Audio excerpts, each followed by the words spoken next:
Welcome back to the Tracy Take. I'm Tyler here with my brother Ryan, and today we are breaking down the Baltimore Ravens 3-round mock draft. But before we do that, if you are a fun fan of bet on the ponies or put a couple bucks down on the game that you're watching, click the link down below. We have partnered with BetUS, and so we're doing a fun promotion right now for all first-time players where there's a 125% match for your first 3 deposits. So click the link down below. It's a fun time in the sporting world with the Masters coming up, horse races coming up as well. NBA and NHL playoffs are coming up real soon. Then also you have the NFL season right around the corner. So click the link down below. While you are at it, be sure to like, subscribe, and ring the bell to get notified when new videos come out.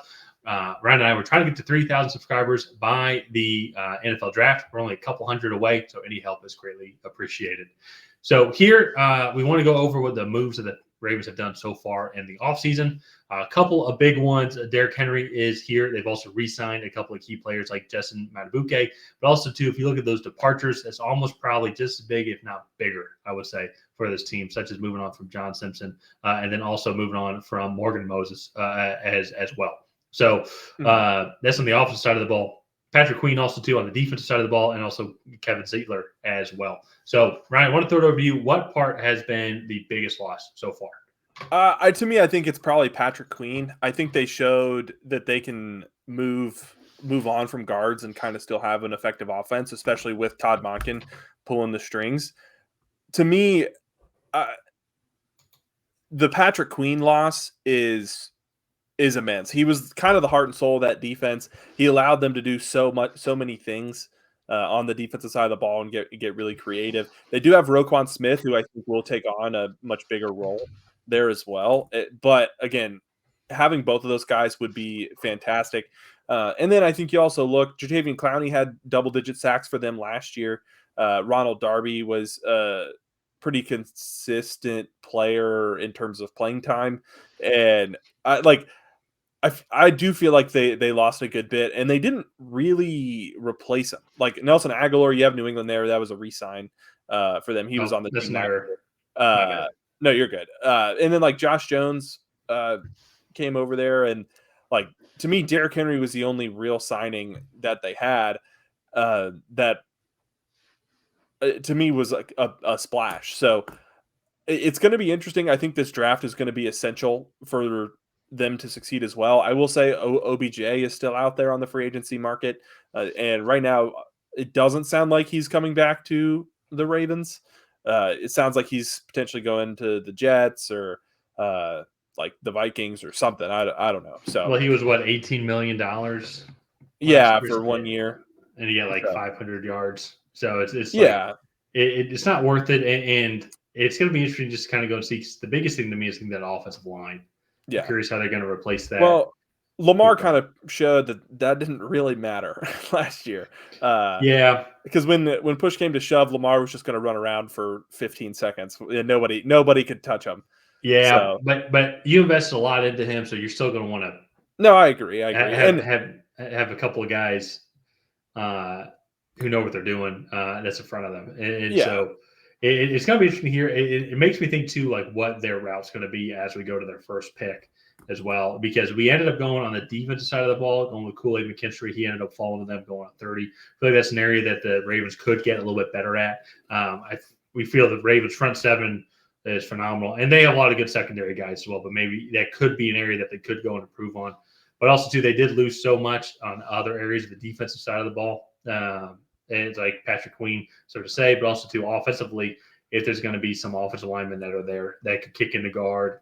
Jordan Morgan there, who went about 18 picks later. So, but we decided to go with Kool-Aid here in this instance. What do you like about Kool-Aid McKinstry in this defensive system?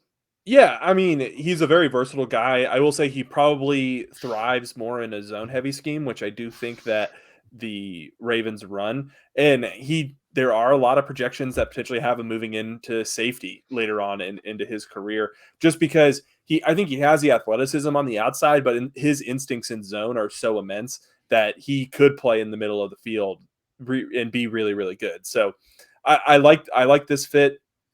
Again, has all the size and athleticism requirements to be an outside corner, but he's so instinctive in zone.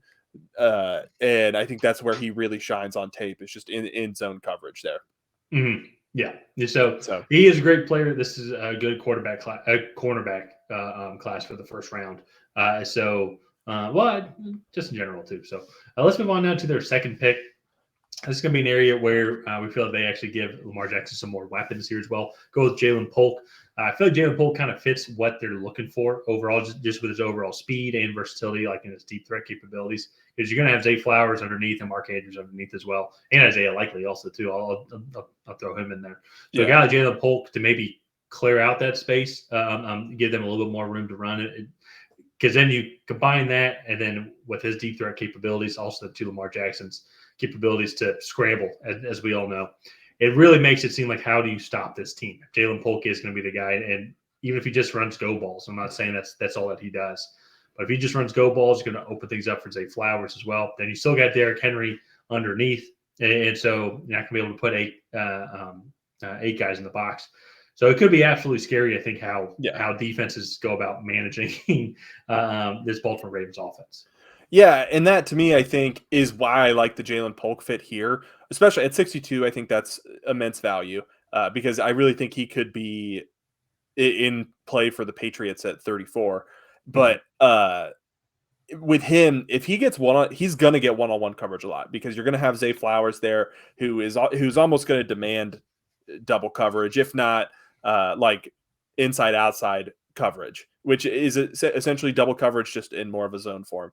And Jalen Polk last year was the best jump ball receiver in college football, in my opinion. At 6'2", 200, nobody, I think, did a better job of setting up DBs and using their leverage in jump ball situations than Jalen Polk. And that includes like Rome Odunze, who was on that team. But with that being said, he isn't the route running separator style, but I don't think the Ravens need that because they have that in Zay Flowers. So I really like this fit. I think Lamar would love him there as well. And also I would say the Rashad Bateman experiment hasn't quite worked out as well as they had hoped. So I agree. But let's move on to their last pick here. And I know we double dipped here at corner, and maybe they don't do this, but I think you look at the actual cornerback room, and outside of Marlon Humphreys, there's not really anybody there that I really like that much. But then, and also Marlon Humphreys is getting old. He's, I believe, 30 now, and just struggling. I don't say struggling, but Father Time is catching up to him, and and I think they need a plan to move on from him. And there were reports that this offseason might be the offseason. So going and getting two cornerbacks here, I think, while unlikely, I think is definitely possible, especially when I think you look at the offensive linemen that could be on the board at this pick specifically. You go, look, Zach Zinter isn't going to play right away, but probably would be a top 50 pick if he didn't tear his ACL in around Thanksgiving. So, and then there's just some other guys, Christian Haynes, Christian Mahogany. Both of those guys played at either UConn or Boston College. I hate that they're both named Christian, and I never remember which one's which. So, and so I again, this is probably best player available right here. Yeah, I think another potential option too as well. I mean, so Patrick Queen, like he's one of the best inside linebackers in the league, and so I think maybe this could be a route that they go with, like Maurice Luafau as well, who was more of an inside linebacker, and so. And so I think that could be a route that they end up going. And Maurice Luafau was taking just a couple of picks before this, actually. So if he falls. So, I agree as well. Like, I don't know if they double dip at corner here. I mean, there have been talks that Kool-Aid maybe can move to safety, but he would probably if he moves to safety, he'd probably fit that Kyle Hamilton role, who plays for Baltimore. So I just say that overall. So it makes me think more. It's not that I actually like Jerry Jones in that cornerback position. It makes me almost think that they would go offensive line with their first overall pick. And pick the guy that they want, like a guy like Jordan Morgan. Or if they want to bolster up the tackles, get a guy like Amarius Mims, who was taken a couple picks later. I think that's the route that they would go first instead of maybe go cornerback later on. Because we're probably being too picky about it overall in the cornerback position. Because in my opinion, I think we have fair points. This defense is still one of the best defenses in the league. Now, how they're going to recover from the pieces that they've lost, and on the defense as a whole, I think the secondary might be the weakest of the link, but that's also being very specific just because of how good this defense is overall. Yeah.